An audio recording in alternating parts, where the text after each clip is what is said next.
Dr. Steven Naga, Professor of Politics and International Studies at the International Christian University in Tokyo. Now, firstly, Professor, what do you make of North Korea's claim of enlisting 1.4 million youth in such a short time? How credible are these numbers, and what might they suggest about the regime's control? So first, thanks very much, Paul. It's really hard to say. The data on the enlistment of 1.4 million new enlistees just doesn't make sense, to be quite frank. North Korea has food security issues. Its economy is not robust, to say the least. And one wonders where these enlisted individuals are coming from. But what it does say is that North Korea wants to send a signal to North Korea and to South Korea and the United States that it's a military power, and it has military power to be highly disruptive, and that they want to push forward on some kind of negotiation to get sanctions relief and really, I think, end the conflict on the Korean Peninsula.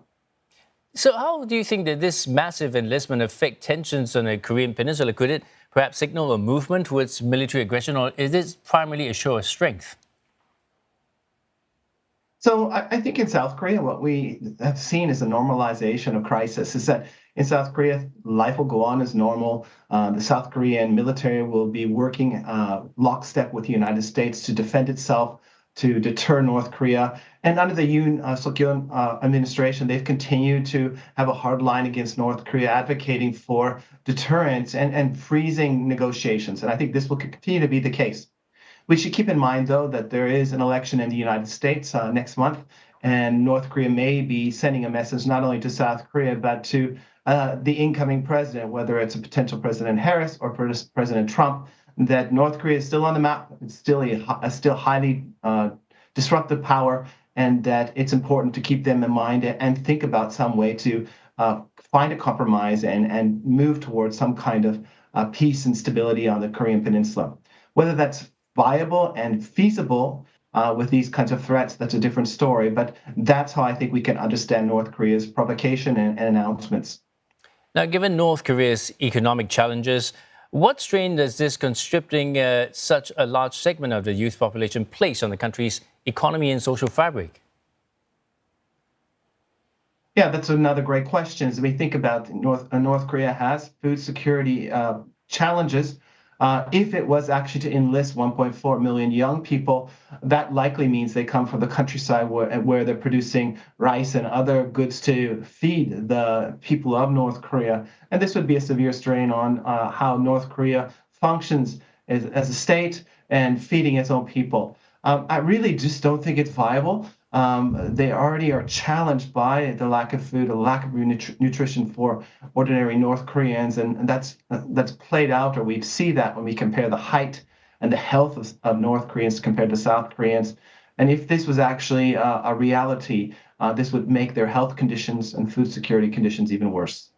Now, outside of the two Koreas, what response should we expect from the international community, particularly the United States and China? Could this perhaps lead to increased diplomatic efforts or reinforce the current impasse?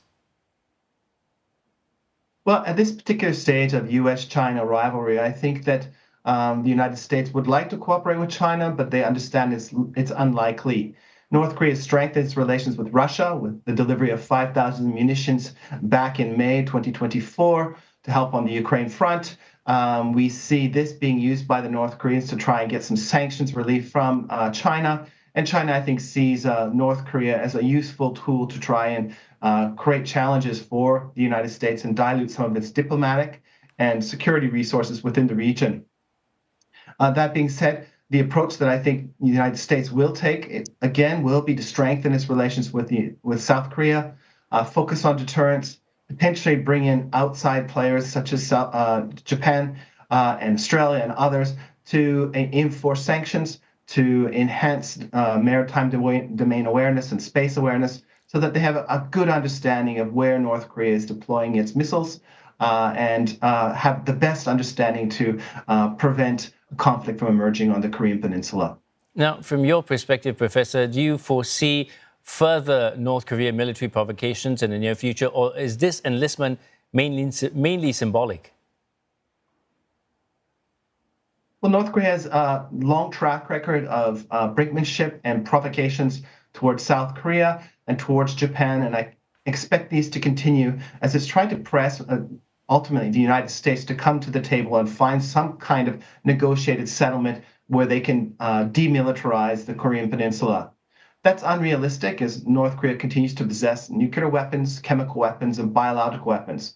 And we should be clear, they continue to test those missile systems in the Sea of Japan. They've used chemical weapons in Malaysia with the killing of Kim Jong-un's brother. And there are credible reports that North Korea tried to export weapons of mass destruction to the Middle East. North Korea is a serial weapons of mass destruction proliferator. And in its current state, I think that the United States, South Korea, and the international community will continue to try and stranglehold its economy, put sanctions on it, and prevent this proliferation of weapons of mass destruction. Thank you very much for your insights, Professor. And that was Dr. Steven Naga, Professor of Politics and International Studies at the International Christian University in Tokyo.